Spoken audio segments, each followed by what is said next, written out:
ہم لوگ بھی یہ سوچیں کہ یہ اللہ والے تھے، پیٹ بھی تھا، نفس بھی تھا، بیوی بھی تھی، بچے بھی تھے، پیاس بھی لگتی تھی، بھوک بھی لگتی تھی، کپڑا بھی درکار تھا، سردی گرمی بھی آتی تھی، ان لوگوں نے اللہ کی رضا کیسے حاصل کی؟ نیت میری کسی کی تردید مقصود نہیں، سمجھانے کے لیے کہتا ہوں، جیسے سڑک پہ پیدل آدمی چل رہا ہو اور پاس سے کار گزرتی ہے تو دل میں خیال آتا ہے کہ میرے پاس بھی کار ہوتی۔ ان اللہ کے نیک بندوں کو دیکھ کر میں اور آپ کیوں نہیں سوچتے کہ میں بھی اللہ کا نیک بندہ بن جاتا؟ کوٹھی بنگلہ دیکھ کر، لمبا چوڑا کاروبار کارخانہ دیکھ کر آدمی کے دل میں آتا ہے یارو یہ کارخانے دار ہے، میں اس کا مزدور ہوں۔ تیرے دل میں یہ بات کیوں نہیں آتی کہ میں نماز بھی نہیں پڑھتا اور فلانا ساری رات سویا ہی نہیں؟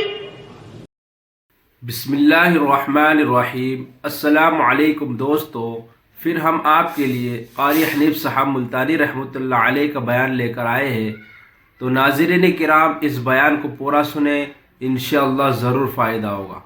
تو چلیے دوستو، ہم آپ کو بیان کی طرف لے کر ملے گی۔ بس ایک دھوکہ لگا ہوا ہے، او جی میں تو گناہگار ہوں میرا کیا، او جی میں تو گناہگار ہوں میرا کیا، یوں کرتا کرتا ہی مر جائے گا، توبہ نہیں کرنی۔ کوئی آدمی پلیت ہو اور وہ یہ کہتا رہے او یار میں تو پلیت ہوں، یار میں تو ناپاک ہوں، میرا کیا میں تو ناپاک ہوں۔ اللہ کے بندے پانی کے پاس جا، غسل کر، پھر ہی تو پاک بنے گا۔ اپنے آپ کو پلیت پلیت کہتا رہے، یوں تو پاک نہیں بنے گا۔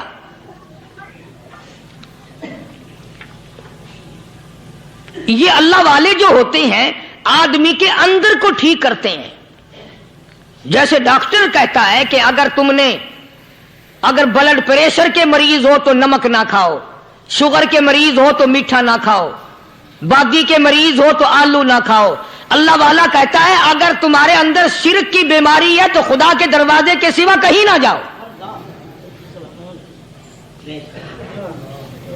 اللہ والے اندر کا علاج کرتے ہیں، روحانی علاج کرتے ہیں، اس بیماری کا علاج کرتے ہیں جو قبر میں کام آئے گی۔ جب اللہ والوں کی مجلس میں بیٹھو گے تو وہ تمہیں یہ بتائیں گے کہ نبی کی سنتوں کے پھول چھوڑ کر بدعت کے کانٹوں کی طرف نہ جاؤ۔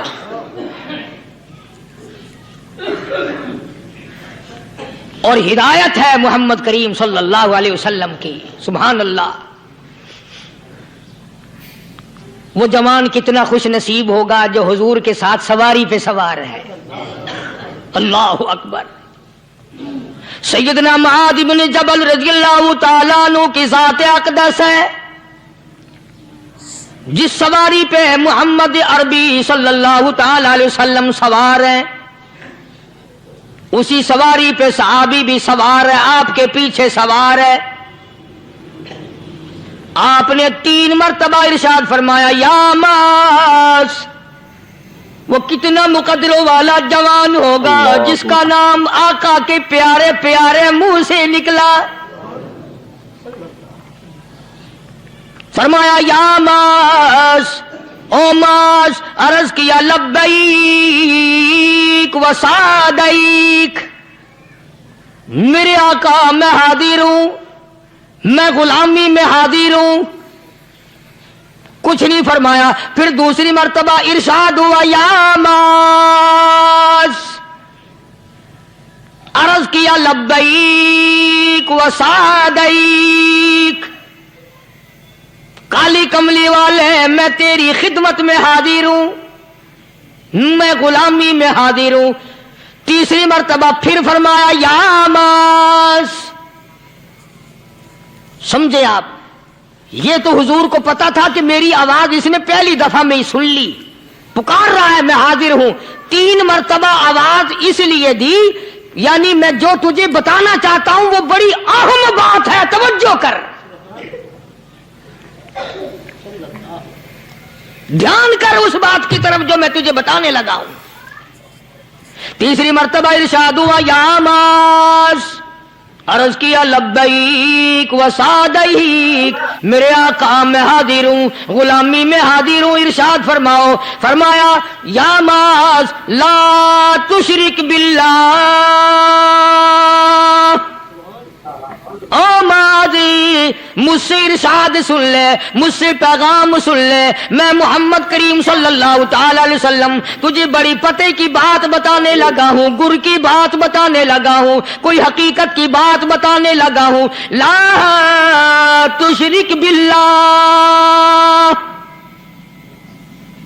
او میرے جمال، میرے صحابی، او معاذ، اللہ کی ذات میں، اللہ کی صفات میں کسی کو شریک نہ ٹھہرانا۔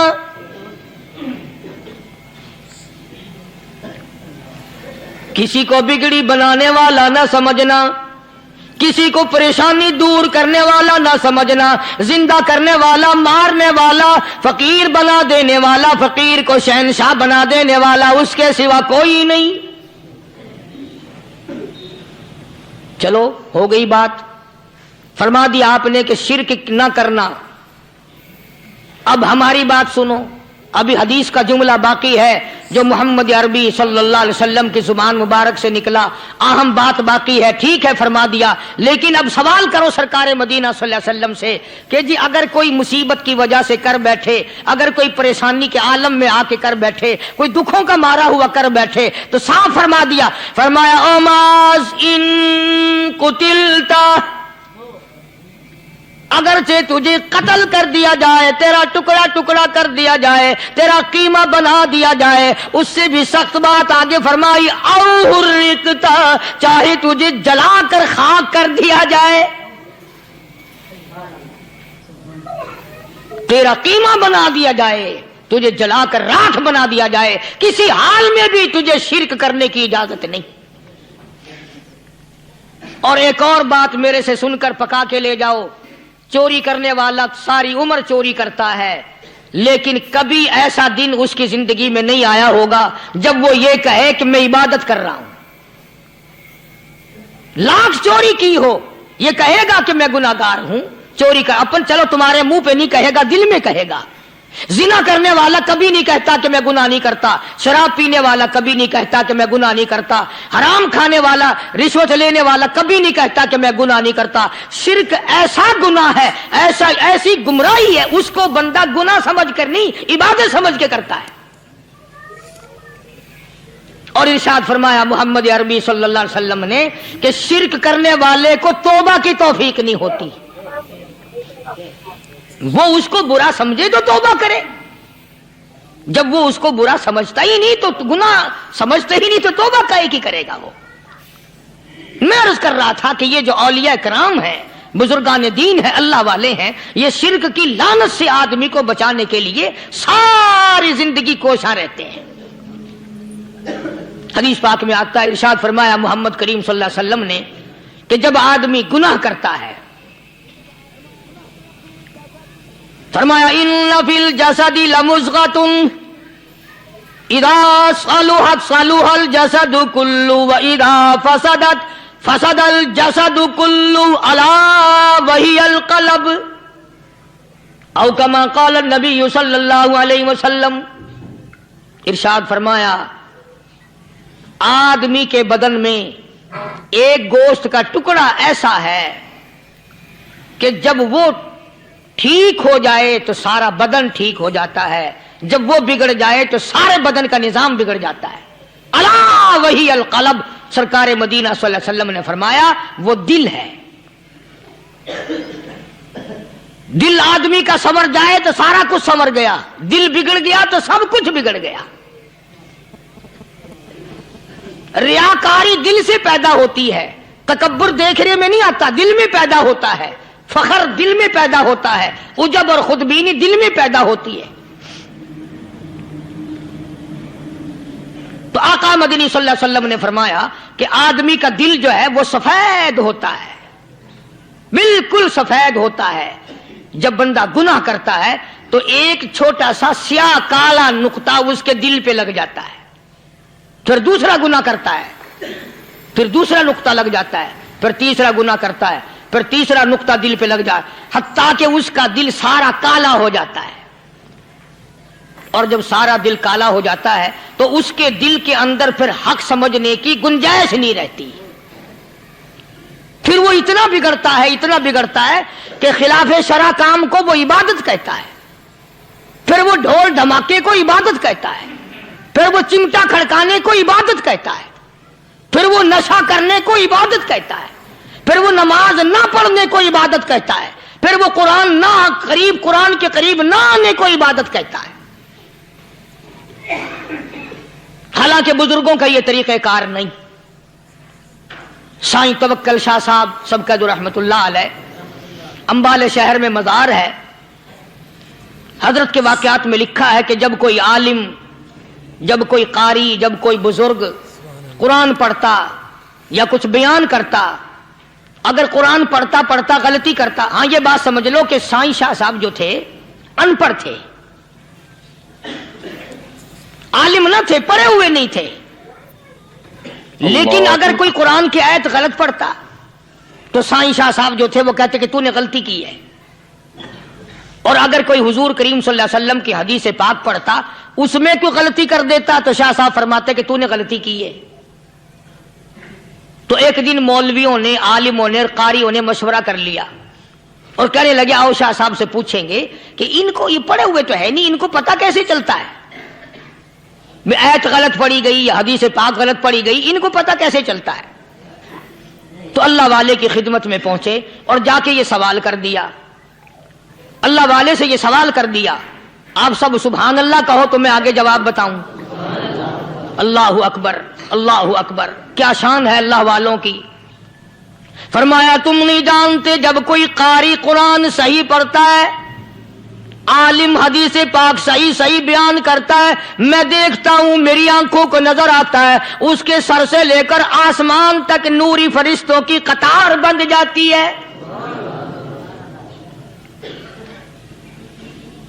اور جب وہ غلطی کرتا ہے تو وہ قطار ساری رخصت ہو جاتی ہے، وہ قطار ساری چھٹی کر جاتی ہے، میں سمجھ جاتا ہوں کہ کوئی غلطی ہوئی ہے۔ یہ ہے اللہ والوں کی باتیں جو ہم لوگوں کے کام آنے والی ہیں، جو ہمارے سوچ و بچار کی ہیں، جو ہمارے کرنے کی ہیں، کہ کتنے دن ان حضرات کو فاقے کرنے پڑے، مصیبت جھیلنی پڑی، پریشانی اٹھانی پڑی، تو پرواہ ہی نہیں کرتے تھے۔ مخلوق سے سوال کرنا ان حضرات کے یہاں بہت بری بات تھی، بلکہ نفحۃ الیمن ایک عربی کورس کی کتاب ہے، درس میں پڑھائی جاتی ہے عربی مدرسوں میں۔ ہم نے جب سبق پڑھتے تھے تو ایک واقعہ پڑھا تھا کہ کسی پہاڑ کی غار میں ایک اللہ والا رہتا تھا اور اللہ کرتا تھا، ہر وقت اللہ کی طرف سے کھانا آ جاتا تھا اور وہ کھا لیا کرتا تھا۔ تو خدا امتحان بھی کرتا ہے، آزمائش بھی کرتا ہے، دعا کیا کرو اللہ ہماری آزمائش نہ فرمائے، ہم لوگ آزمائش کے قابل کہاں ہیں۔ تو اللہ پاک نے جب اس اللہ والے کی آزمائش فرمائی تو 3 دن تک کھانا نہ آیا، 3 روز تک کھانا نہیں آیا۔ جب نہیں آیا تو بھوک نے ستایا، اور جب بھوک نے ستایا تو پریشانی ہوئی، اور جب پریشانی ہوئی تو دل میں خیال آیا کہ اب میرے لیے سوال کرنا جائز ہو گیا، اب تو میں بالکل بھوک نے تنگ کر دیا مجھے۔ تو پہاڑ سے نیچے اترے اور جا کر کے ایک مکان پہ سوال کر دیا، اور سوال یہ کیا کہ اللہ نام پہ مجھے کھانا چاہیے۔ ان گھر والوں نے 3 روٹیاں دے دی، ان گھر والوں نے 3 روٹیاں دے دی، اور یہ اللہ کا ولی لے کے چل دیا۔ تو جس گھر سے 3 روٹیاں ملی تھی ان کے یہاں ایک کتا بھی تھا، وہ اس ولی کے پیچھے پیچھے لگ گیا اور بھونکار قریب تھا کہ کاٹ کھائے، پھاڑ کھائے۔ اللہ کے ولی نے سوچا کہ یہ تو بڑا ظالم کتا پیچھے لگ گیا، 1 روٹی اس کو پھینک دوں، 2 مجھے کافی ہو جائیں گی، یہ پڑا اس کی ہلے لگ جائے گا، مشغول ہو جائے گا، میں نکل جاؤں گا۔ یہ کتاب کی بات ہے، حدیث کی نہیں۔ تو نفحۃ الیمن کتاب میں واقعہ یوں لکھا کہ کتا 1 روٹی کھا کے پھر بھاگ کے اس ولی کو مل گیا اور بہت بھونکار کاٹنے کے قریب ہوا۔ تو پھر اللہ کے ولی نے سوچا کہ یار 1 ہی روٹی کافی ہو جائے گی، یہ تو پھر ظالم پیچھے ہو گیا، اس نے دوسری روٹی بھی اس کو پھینک دی۔ اللہ کی شان، کتا دوسری روٹی کھا کر کے پھر ولی کے پیچھے پیچھے. اس نے سوچا ایسی روٹیوں سے تو یوں ہی بھلے، وہ تیسری بھی پھینک دی.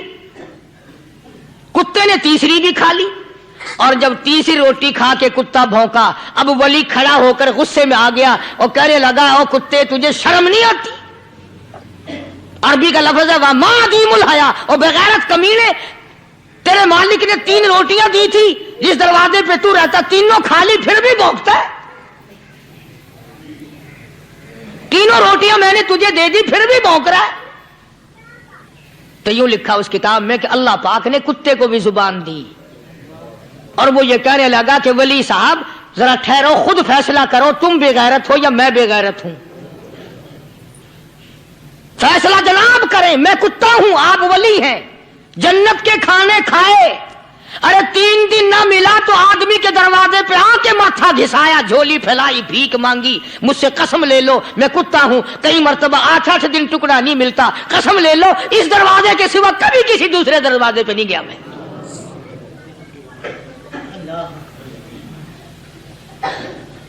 تجربہ کر لو.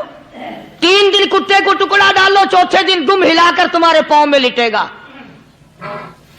ساری عمر گزر گئی اس مالک کا دیا ہوا کھاتے ہوئے پیتے ہوئے، آج بھی تجھے اس مالک کا دروازہ سمجھ نہیں آیا.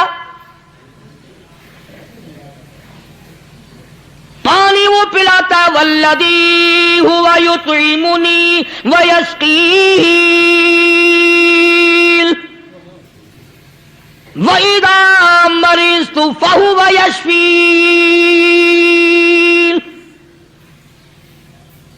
کتنا کھلاتا ہے، کتنے اعلیٰ درجے کے کھانے کھلاتا ہے، طرح طرح کے کھانے کھلاتا ہے.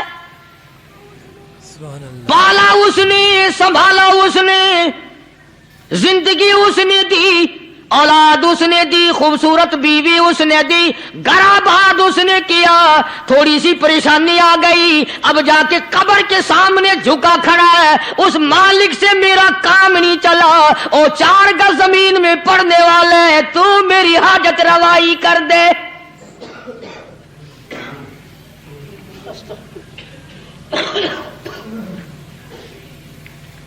کون سے ولی نے یہ تعلیم دی، کون سے ولی نے یہ ترغیب دی؟ خواجہ قطب الدین بختیار کاکی رحمت اللہ علیہ، بابا فرید الدین شکر گنج رحمت اللہ علیہ کا پیر ہے. اتنے اللہ والے لوگ تھے، اتنے اللہ والے لوگ تھے. خواجہ قطب الدین بختیار کاکی رحمت اللہ علیہ کا آخری وقت دلی شہر میں آ گیا. نہ دولت تھی، نہ کوٹھی تھی، نہ بنگلہ تھا، فقیری. ہائے ہائے، عجیب بادشاہت ہوتی ہے ان لوگوں کی. بادشاہ ان کے دروازوں پہ آیا کرتے تھے. خواجہ ابو الحسن خرقانی رحمت اللہ علیہ بزرگ گزرے ہیں. محمود غزنوی کا زمانہ ہے. محمود غزنوی مرحوم بادشاہ نیک آدمی تھا. خواجہ ابو الحسن خرقانی رحمت اللہ علیہ کی خدمت میں آیا اور حضرت نے یوں پوچھ لیا، فرمایا محمود 2-4 دن پہلے بھی تو سنا تھا کہ تم ادھر آئے ہو، مجھ سے مل کے نہیں گئے؟ تو کہنے لگا حضرت سرکاری دورے پہ آیا تھا، سرکاری دورے کی لپیٹ میں اللہ والے کی زیارت کو بے ادبی سمجھتا ہوں. اللہ والے کی زیارت کرنے آؤں، کام کوئی اور لے کر آؤں اور اللہ والے کی زیارت کروں؟ میرے نزدیک یہ بے ادبی ہے. فرمایا آج ارادہ کر کے آئے ہو؟ کہ جی ہاں ارادہ کر کے آیا ہوں. باتیں ہوتی رہی. محمود کہنے لگا حضرت آج بہت بڑا کام لے کر آیا ہوں، دعا فرماؤ. سومناتھ کے مندر پہ حملے کا ارادہ ہے. 70 راجاؤں کی فوج آئیں گی، 70 بادشاہوں کی فوج آئیں گی، 70 راجا ہندو اپنی فوج لے کر آئیں گے، میں اکیلا مسلمان مقابلے میں آؤں گا. دعا فرماؤ وہ قادر کریم مجھے فتح عطا فرمائے. کیسی نیت لے کر آیا کرتے تھے بادشاہ لوگ فقیروں کے دربار میں. آج تو اگر کسی ولی کے پاس بھی جاؤ گے، میں نے مولانا عبید اللہ انور مدث اللہ سے پچھلے دنوں عرض کر دیا، میں نے کہا حضرت آپ اپنے گھر میں ہی رہتے ہیں، باہر نہیں نکلتے، کئی کئی دن لوگوں کو نیکی ملے گی، زیارت ہوگی، تو فرمانے لگے قاری صاحب آپ کو کیا پتا ہے، بس اسی کام کے لیے لوگ آتے ہیں، ہماری اینٹ پڑ دو، ہم نے مکان بنانا ہے، ہمیں دکان کا تعویذ دے دو، ہمارے پیچھے دشمن لگ گیا، ہمارا مقدمہ ہو گیا، اور یوں تو کہنے کوئی بھی نہیں آتا، دعا کر دو اللہ میری قبر میں بھلائی فرما دے۔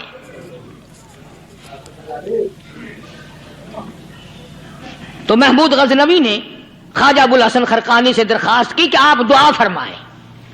اللہ والے نے دعا بھی فرمائی اور اپنا مسلح دے دیا۔ یوں فرمایا محمود جب مشکل وقت آ جائے اس مسلح پہ کھڑے ہو کر 2 رکعت نماز ادا کرنا۔ پتہ چلا کہ اللہ کی مدد جو ہے وہ نماز کے ساتھ ہے۔ میں تمہیں بھی بتاتا ہوں، ولی تو میں نہیں، جب بھی کوئی پریشانی آئے، جب بھی کوئی تکلیف آئے، فرمایا استعینوا بالصبر والصلاۃ، نماز پڑھو انشاءاللہ آسانی ہوگی، صبر کر، نماز پڑھ، ان اللہ مع الصابرین،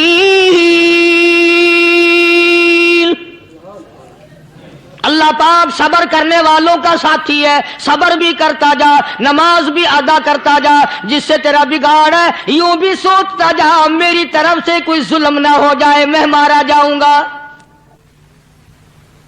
مسلح ساتھ لے کر چلا گیا اور اپنی فوج کو لے کر کے سومناتھ کے مندر پہ حملہ کر دیا۔ مسلمان فوج بڑا سفر کر کے آئی تھی، دور سے آئی تھی، تھکی ہوئی تھی، چور چور تھی، اتنے حالات نہ تھے، اتنے ہتھیار نہ تھے، 70 راجاؤں کی فوج کے مقابلے میں مسلمانوں کو شکست ہو گئی۔ محمود غزنوی کو خبر دی گئی بادشاہ شکست ہو گئی۔ محمود نے 2 رکعت نماز ادا کی، اور یہ بھی بتا دوں اللہ والوں کا اتنا ادب کیا محمود غزنوی نے کہ اس مسلح پہ کھڑے ہو کر نماز نہیں پڑھی، اس کو سر کے اوپر رکھ کے نماز پڑھی۔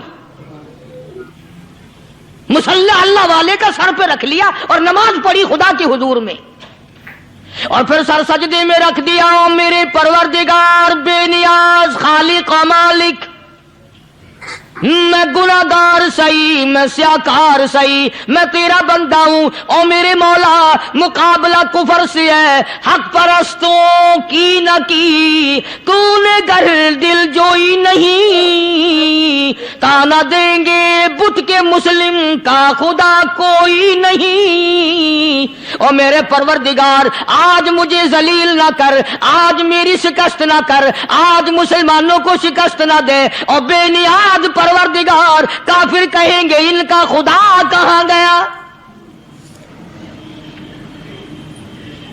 بس محمود غزنوی نے اللہ کے حضور میں نماز ادا کی اور دامن پھیلایا اور سر سجدے میں رکھا، وہ اطلاع ملی کہ شکست فتح میں بدل گئی۔ چنانچہ جمعے کا خطبہ محمود غزنوی نے سومناتھ کے مندر کے اندر دیا۔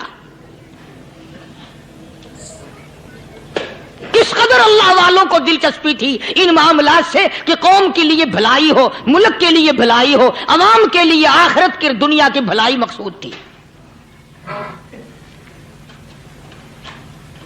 خواجہ قطب الدین بختیار کاکی رحمت اللہ علیہ دلی شہر میں رہتے ہیں، بادشاہوں کا زمانہ ہے۔ اللہ اللہ کیا عجیب لوگ تھے۔ آج تو اچھے بھلے دیندار طبقہ نماز پڑھانے والوں کو نماز کے، غسل کے، وضو کے مسائل معلوم نہیں۔ دوستو ایسا وقت تھا سلطان صلاح الدین خلجی رحمت اللہ علیہ کو بادشاہ ہو کر عربی کی بہت بڑی 4 جلدوں میں کتاب ہے ہدایہ، بادشاہ صلاح الدین خلجی کو زبان نہیں آتا، اتنی بڑی عظیم کتاب زبان نہیں آتی۔ وہ بادشاہ بھی ہوا کرتے تھے اور ولی بھی ہوتے تھے۔ سلطان عالمگیر رحمت اللہ علیہ بہت بڑا بادشاہ ہو کر، اورنگزیب ہے، عالمگیر ہے، اتنا بڑا عظیم بادشاہ، مگر حضور کریم صلی اللہ علیہ وسلم کی 5000 حدیث پاک اس بادشاہ کو زبان نہیں آتی، اور قرآن کا حافظ تھا، قرآن کا قاری تھا، قرآن کا عالم تھا، قرآن کا مفسر تھا، ولی بھی تھا، بادشاہ بھی تھا، اللہ والا بھی تھا، اور اتنا خوف تھا دل میں تمہیں کیا بتاؤں۔ اللہ اکبر، بادشاہ ہو کر کے کپڑا خریدا، مزدوری کر کے کپڑا خریدا بادشاہ نے، اور کپڑا خرید کر اس کی ٹوپیاں اپنے ہاتھوں سے سی۔ عالمگیر رحمت اللہ علیہ نے اس کی ٹوپیاں اپنے ہاتھوں سے سی، اور چاندنی چوک دلی میں کھڑے ہو کر فروخت کی، بیچی، 6-7 روپے جمع کر کے ایک تھیلی میں بند کر کے اوپر لکھا عالمگیر کا کفن ان پیسوں سے خریدا جائے۔ کبھی ہم نے بھی سوچا جو رشوت مارنے والا آدمی ہے، بتاؤ اس کے لیے کفن کہاں سے اچھے پیسے تلاش کر کے لایا جائے گا؟ رشوت کا ہی کفن ملے گا نا۔ جو آدمی ملاوٹ کر کے پیسے کماتا ہے، فنکاری کر کے پیسہ کماتا ہے، دغا اور فریب کر کے پیسے کماتا ہے، تو آج ہمارا کفن بھی صحیح نہیں، کفن بھی دغا والا، فریب والا، ملاوٹ والا۔ بلکہ تم تو کہتے ہو کہ آج کل کھانے کے لیے خالص کچھ نہیں ملتا، میں کہتا ہوں میت کو غسل دینے کے لیے پانی خالص نہیں ملتا، یہ جو ہم موٹریں نلکے لگاتے ہیں یہ پیسے کون سے ہمارے خالص ہیں؟ جو صابن میت کو مل رہی ہیں کون سے پیسوں کا خریدا ہوا ہے؟ جو خوشبو میت کو لگ رہی ہے کون سے پیسوں کی خریدی ہوئی ہے؟ جو کفن پڑ رہا ہے وہ کیسے پیسوں کا کفن ہے؟ اور میں آگے بڑھ کر کے کہتا ہوں جو کندھوں پہ اٹھائے جا رہے ہیں وہ کون سے کتب ہیں، کون سے ابدال ہیں؟ جس نے میت کو غسل دیا ہے کبھی معلوم کیا کہ وہ کتنا بڑا نیک آدمی ہے؟ یہ تو ہمارے آخری وقت کا حال ہے، اور اس طرف کسی کا دھیان نہیں، سوچ نہیں، وچار نہیں، قطعی طور پر اندھے ہو جاتے ہیں۔ او میاں ٹھیک ہے جو کچھ ہو رہا ہے۔ اچھا ایک بات عرض کروں، اللہ تبارک و تعالیٰ کے یہاں جب ہم جائیں گے، اگر اور سارے معاملات کو چھوڑ دو، اللہ پاک یہی پوچھ لے کہ میاں یہ کفن جو پہن کے آیا یہ کیسا ہے؟ یہ جو کفن پہن کے آیا یہ کیسا؟ ہم کیا جواب دیں گے؟ بادشاہ عالمگیر رحمت اللہ علیہ نے تھیلی پہ لکھ کر کے بند کر کے رکھ دیا، جب میرا انتقال ہو جائے، میری موت آ جائے، جب میں دنیا سے رخصت ہو جاؤں، جب میں دنیا سے چلا جاؤں، میرا آخری لباس جو میں نے ساتھ لے کے جانا ہے، وہ شادی کے جوڑے دنیا تیار کرتی ہے، سفر کے جوڑے دنیا تیار کرتی ہے، غیر ملکوں میں جانے کے لباس دنیا تیار کرتی ہے، ادھر ادھر جانے کے لیے، تقریبوں میں جانے کے لیے جوڑے لباس پوشاک دنیا تیار کرتی ہے۔ اور میں کہتا ہوں لوگوں، قبر کی پوشاک ہم کب تیار کریں گے؟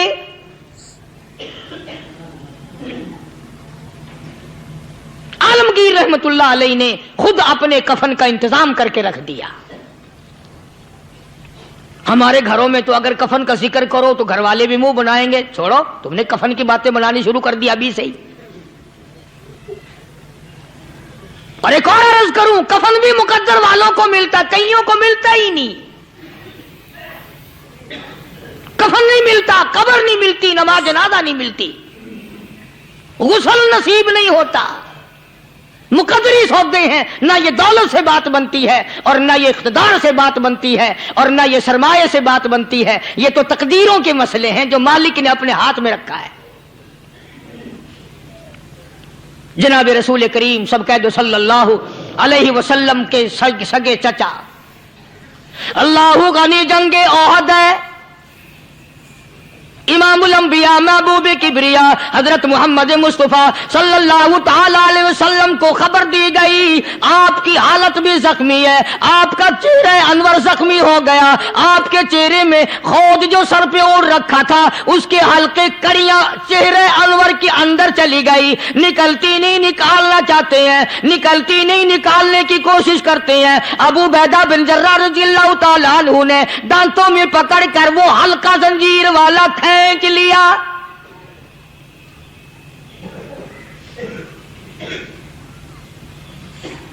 اللہ غنی، ادھر خون کا پھوارا چھوٹا، خون کا پھوارا چھوٹا۔ اللہ، عرش الہی سے آواز آئی، جبریل، پل جھپکنے کے برابر جبریل ساری دنیا کا نظام طے کر سکتا ہے۔ توجہ، اللہ نے آواز دی، جبریل، عرض کیا حضور، فرمایا یاد رکھ اگر میرے محبوب کا خون زمین پہ گر گیا تو پھر تو جبریل کا آئے گا۔ سدرۃ المنتہا سے سیکنڈ تو بڑی چیز ہوتی ہے، پل جھپکنے سے پہلے جبریل نے آ کر اس خون کو سنبھالا ہے۔ اتنی عظمت ہے سرکار مدینہ صلی اللہ علیہ وسلم کی اللہ تبارک و تعالیٰ کے یہاں اور ہر پیغمبر کی۔ ابراہیم علیہ الصلوۃ والسلام کو وقت کے بادشاہ نے منجنیق میں بٹھا کر یوں آگ میں پھینک دیا، اس منجنیق میں سے، پنگوڑے میں سے خلیل نکل چکا۔ آواز آئی جبریل، جواب ملا حضور کہ میرا خلیل کو کیا ہوا؟ حضرت جبریل کو حکم ہوا، یاد رکھ اگر خلیل کا ایک بال بھی جل گیا تو جبریل کس کام کا؟ اللہ تبارک و تعالیٰ کے فرشتے نے پہلے پہنچ کر آگ پہ پر بچھا دیے۔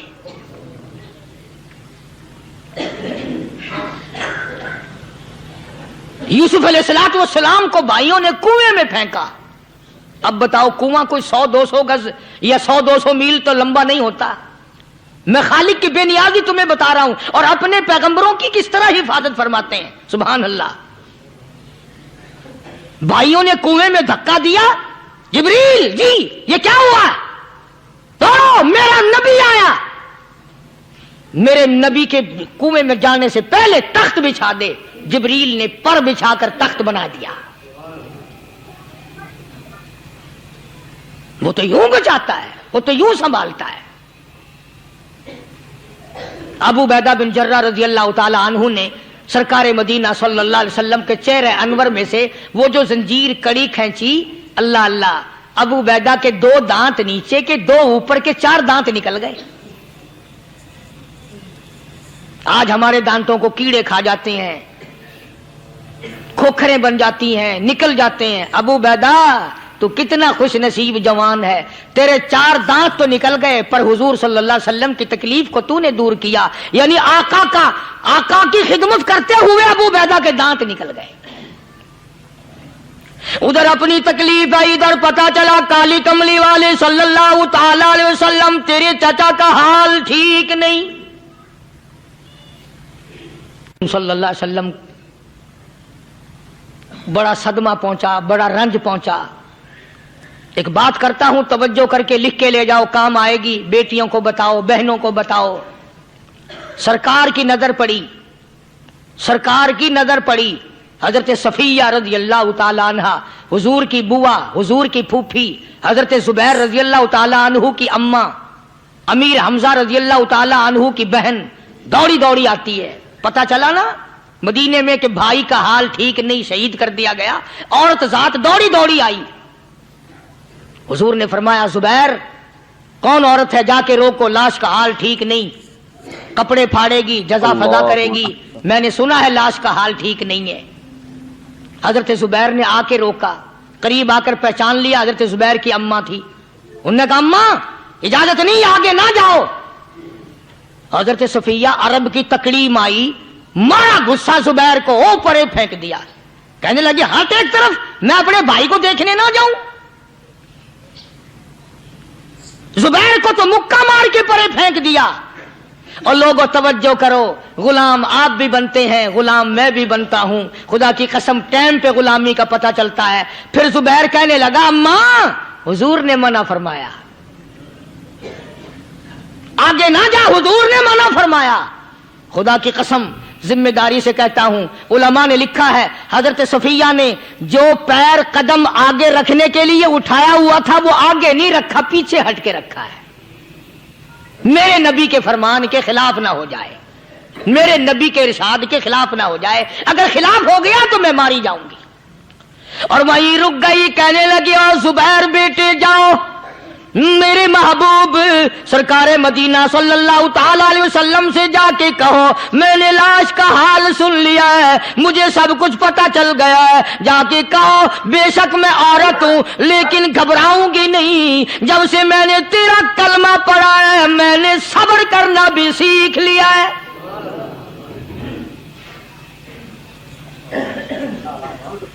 میں جدا فدا نہ کروں گی، میں کپڑے نہ پھاڑوں گی، میں رونا دھونا نہیں کروں گی۔ مدنی کریم صلی اللہ علیہ وسلم کو حضرت زبیر نے جا کے بتا دیا، میری اماں یوں کہتی ہے، فرمایا پھر بے شک اجازت ہے جائے۔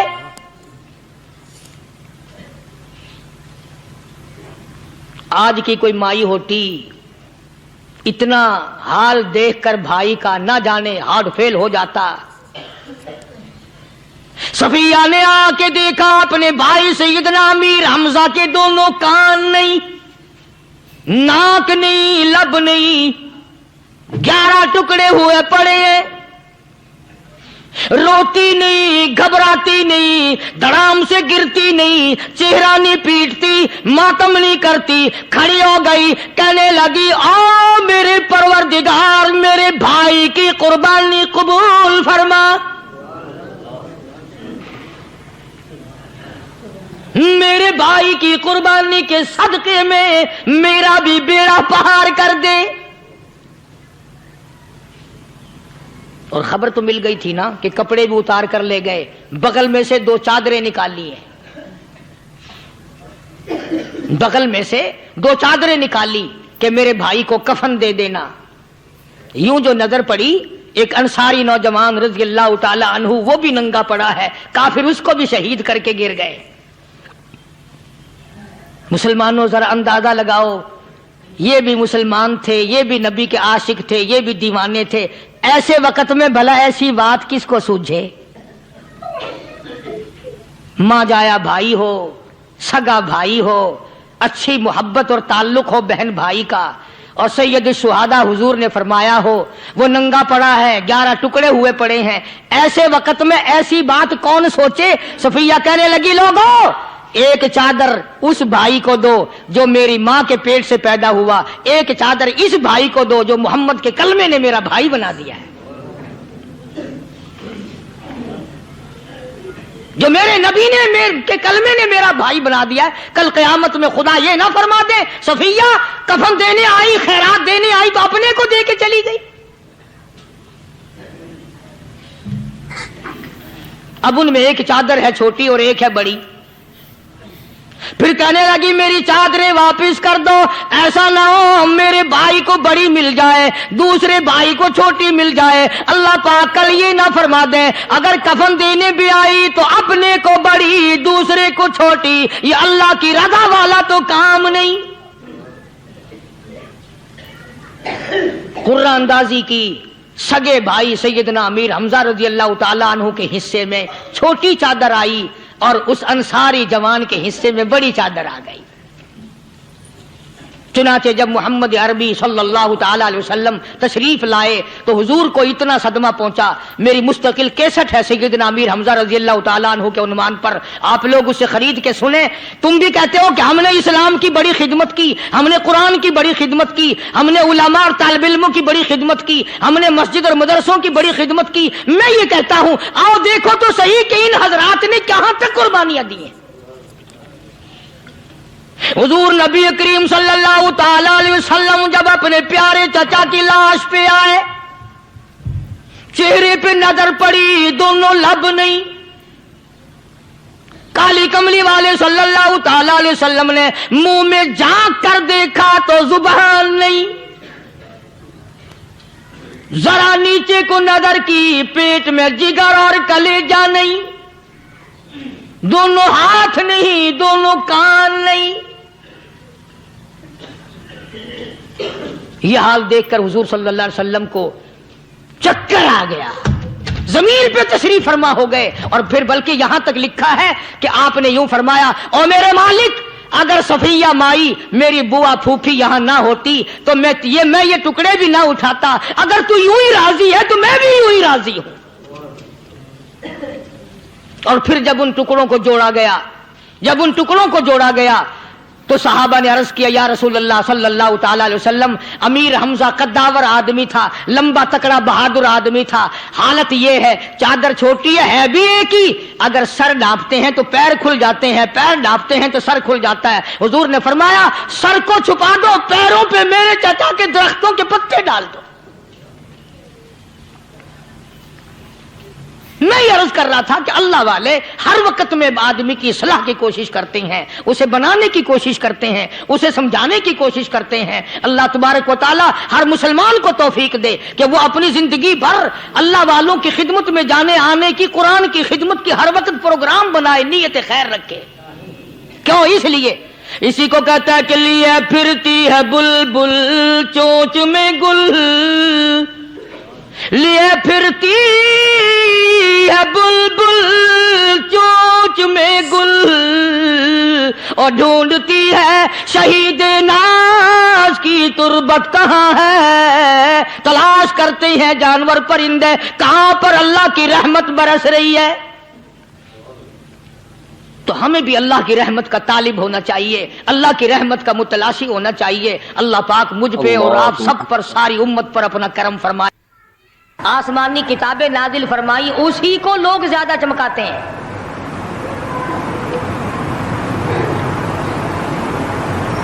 خدا اس بات کو گوارا ہی نہیں کرتا کہ میری طرف سے بغیر میرے اعلان کے کوئی ذرہ برابر اعلان کر سکے۔ وہ کسی قلندر کو، کسی ملنگ کو، کسی کو اختیار نہیں دیتا۔ جن کا خدا جیتا جاگتا حی و قیوم قائم دائم ہے وہ تو ایسا ہے، اور جن کا خدا کبھی پیدا ہوتا ہے کبھی مر جاتا ہے ان کی میں بات نہیں کرتا۔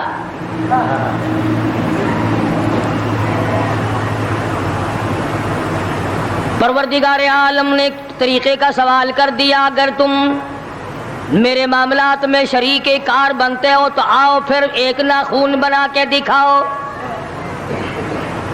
ایک بال بنا کے دکھاؤ، درخت کا ایک پتا بنا کے دکھاؤ، پتھر کا ایک روڑا بنا کے دکھاؤ، مٹی کا ایک ذرہ بنا کے میرے سامنے لاؤ۔ پروردگار عالم نے فرمایا چلو تم سے گائے کیا بنواؤں گا، بھینس کیا بنواؤں گا، بکری کیا بنواؤں گا، زمین و آسمان تم کیا بناؤ گے، چاند سورج ستارے کیا بناؤ گے، انسان تو بنانا تمہارے بس کا کام کہاں ہے۔ لَن يَخْلُقُوا ذُبَابًا، تم مجھے مکھی کا ایک پر بنا کے تو دکھاؤ۔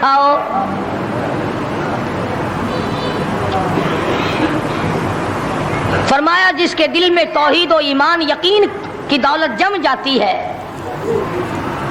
وہ لوگ تو دنیا ہی میں ایمان کا مزہ چکھتے رہتے ہیں، ایمان کی لذت آتی ہے۔ صحابہ اکرام رضوان اللہ تعالی علیہ مجمعین کی جماعت نے دنیا ہی میں جنت کو دیکھا، جنت کی خوشبو سونگھی، کسی کو جنت کی ہوا لگی، کسی نے جنت کا نقشہ دیکھا، کسی کو جنت کا نظارہ کرا دیا گیا دنیا ہی میں۔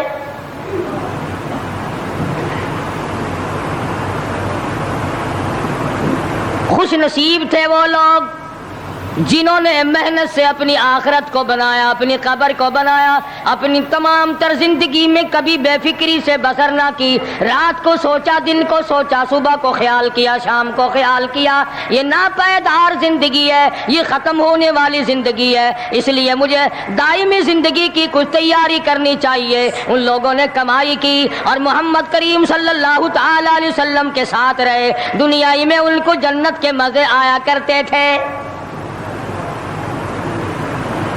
من عمل صالحا من ذکر او انثى وهو مؤمن فلنحيينه حیاتا طیبا۔ محنت کرنی پڑتی ہے، تکلیف اٹھانی پڑتی ہے، پریشانی جھیلنی پڑتی ہے، جب جا کر کچھ کام بنتا ہے، استقامت کے ساتھ کام بنتا ہے، جہاد فی سبیل اللہ کے ساتھ کام بنتا ہے، گردنیں کٹانے سے کام بنا کرتا ہے، اپنی جانوں کا قیمہ بنوانے سے کام بنا کرتا ہے، پھونک مارنے سے نہ کبھی کام بنا اور نہ آج بن سکتا ہے۔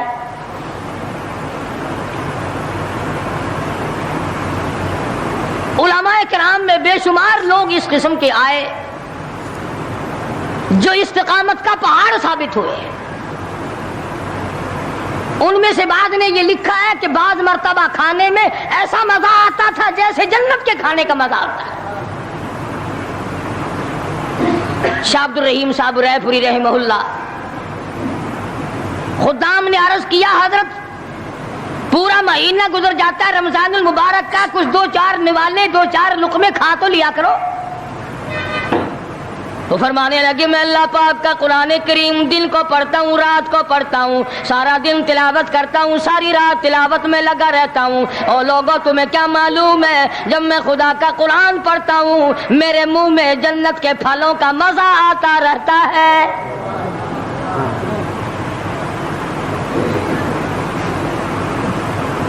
صحابی ہے مدنی کریم صلی اللہ تعالی علیہ وسلم کا، احد پہاڑ کی طرف جا رہا ہے، ایک دوسرا صحابی سامان لے کے لینے کے لیے واپس آ رہا ہے، وہ جانے والا پوچھتا ہے کدھر چلا؟ کہتا ہے مجھے فلانا کام ہے۔ پوچھا تم کہاں چلے؟ کہتا رب ذوالجلال کی قسم احد پہاڑ سے جنت کی خوشبو آ رہی ہے۔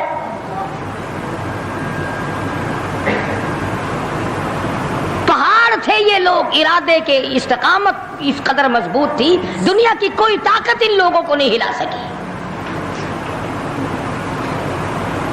سید عطا اللہ شاہ صاحب بخاری رحمہ اللہ، علماء اکرام کی پگڑی تھی، علماء کے آبرو تھے شاہ صاحب، علماء کی عزت تھی۔ امرتسر میں جلسہ کیا شاہ صاحب نے، اطلاع ملی بہار میں لوگوں نے حسین احمد مدنی کی پگڑی اتار کر جلا دی۔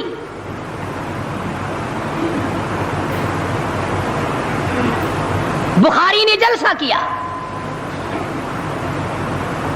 لوگوں نے جستجوانہ نگاہوں سے دیکھا کہ آج بخاری سٹیج پہ ننگے سر کیوں آیا؟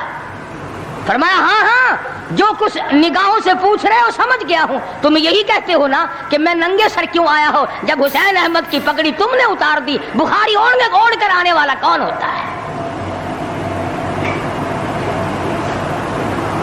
آج تک دیکھو ان بہاریوں کو تم کہاں کہاں یہ دھکے کھاتے پھرتے ہیں۔ اور کریم صلی اللہ علیہ وسلم نے فرمایا جمعے کا دن قیامت کی نشانی ہے، قیامت کا دن جس دن قائم ہوگا جمعہ ہی ہوگا۔ آج جمعہ تفریح کا دن ہے، آج جمعہ جوئے کا دن ہے، آج جمعہ شراب پینے کا دن ہے، آج جمعہ کھیل تماشا بے حیائی بدماشی کا دن لوگوں نے بنا لیا۔ ایک ہمارا ماحول ہے، آپ ذرا توجہ فرمائیں۔ جمعے کے دن فلموں میں رش ہے، جمعے کے دن سینما کے ٹکٹ کا رش ہے، جمعے کے دن VCR بہت زیادہ چلتے ہیں، جمعے کے دن ٹیلی ویژن پہ بڑا رش ہوتا ہے، جمعے کے دن بدماشی ہے، جوا ہے، بے حیائی، زیادہ سے زیادہ بے حیائی جمعے کے دن ہوتی ہے۔ حالانکہ حضور کریم صلی اللہ علیہ وسلم نے فرمایا جمعے کے دن ایک گھڑی ایسی آتی ہے جو مانگو وہی ملتا ہے، جس حال میں کچھ کوئی مشغول ہوگا وہی اس کی زندگی کا مستقل ذریعہ بن جائے گا۔ کون سمجھائے تمہیں؟ کس کے اندر طاقت اور جرت ہے کہ قوم کے دھارا پھیر سکے اور قوم کے رخ کو پھیر سکے؟ کون پھیر سکتا ہے؟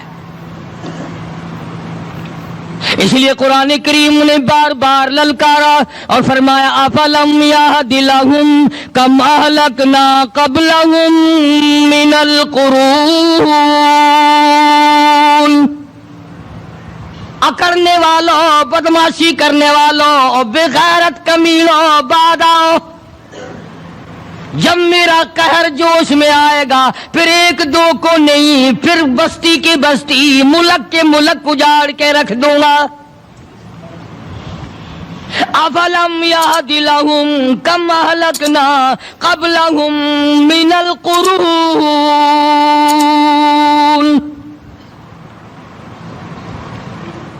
میں نے قرن کے قرن اجاڑ دیے، میں نے روئے زمین کے مالک اجاڑ دیے، میں نے ملکوں کے بادشاہ اجاڑ دیے، میں نے وزیر اعظم اجاڑ دیے، میں نے گورنروں سے بھیک کے ٹکڑے منگوا دیے۔ میں وہ خدا ہوں وَتُعِزُّ مَن تَشَاءُ وَتُذِلُّ مَن تَشَاءُ بیدک الخیر انک علی کل شیء قدیر۔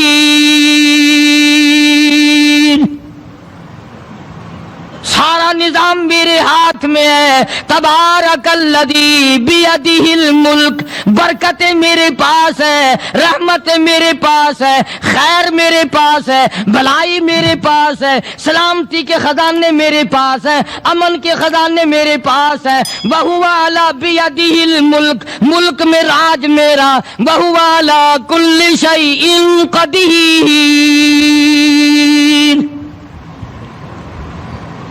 ذرے ذرے پہ قبضہ میرا, پتے پتے پہ قبضہ میرا, پہاڑ کی ایک ایک کنکر پہ قبضہ میرا, سمندر کے قطرے قطرے پہ قبضہ میرا. تو ہوتا کون ہے اکڑ کرنے والا؟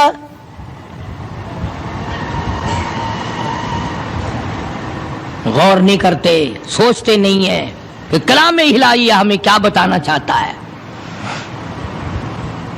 جناب عثمان رضی اللہ تعالیٰ عنہ فرماتے ہیں, اور لوگوں میں نے ساری زندگی گزار دی, اسلام کے بعد جس دن سے میں نے کلمہ پڑھا آخری دم تک کوئی جمعہ ایسا نہیں گزرا اللہ کے نام پر میں نے ایک غلام خرید کے آزاد نہ کیا ہو.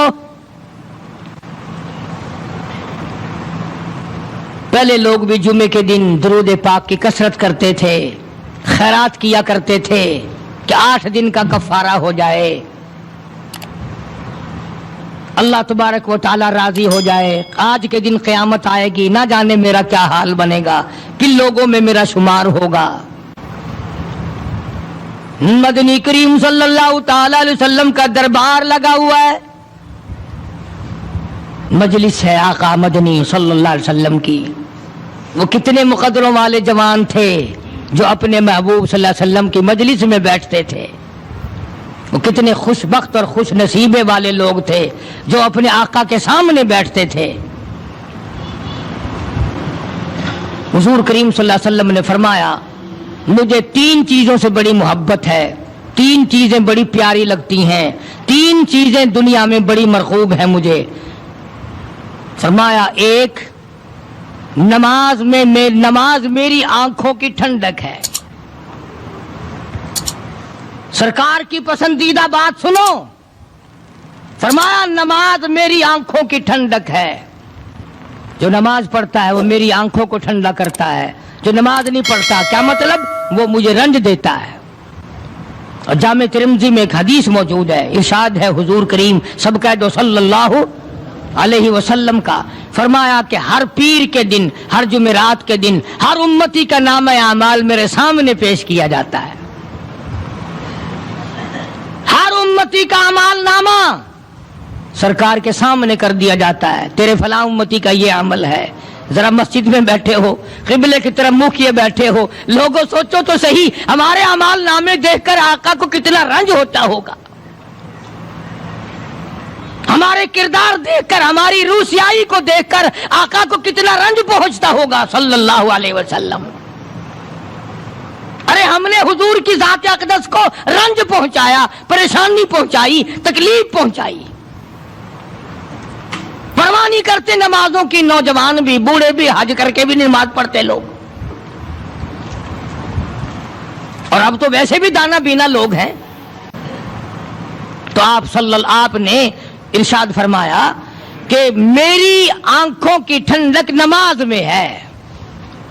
3 چیزیں مجھے پیاری ہیں پوری دنیا میں, 3 چیزیں پسندیدہ ہیں میری.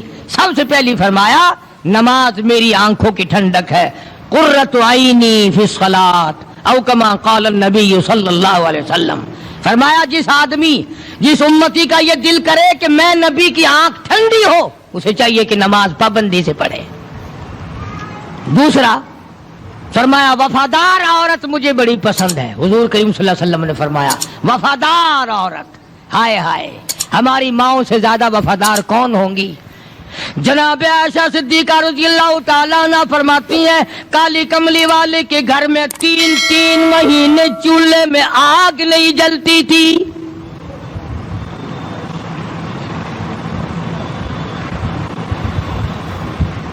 دوسروں کے واسطے ہے سیم و زر و گوہر, اور اپنا یہ حال ہے کہ چولہا ہے بجھا ہوا. جناب عائشہ صدیقہ رضی اللہ تعالیٰ عنہ فرماتی ہیں ہمیں 24 گھنٹے میں ایک پانی کا پیالہ اور ایک کھجور کا دانہ ملا کرتا تھا.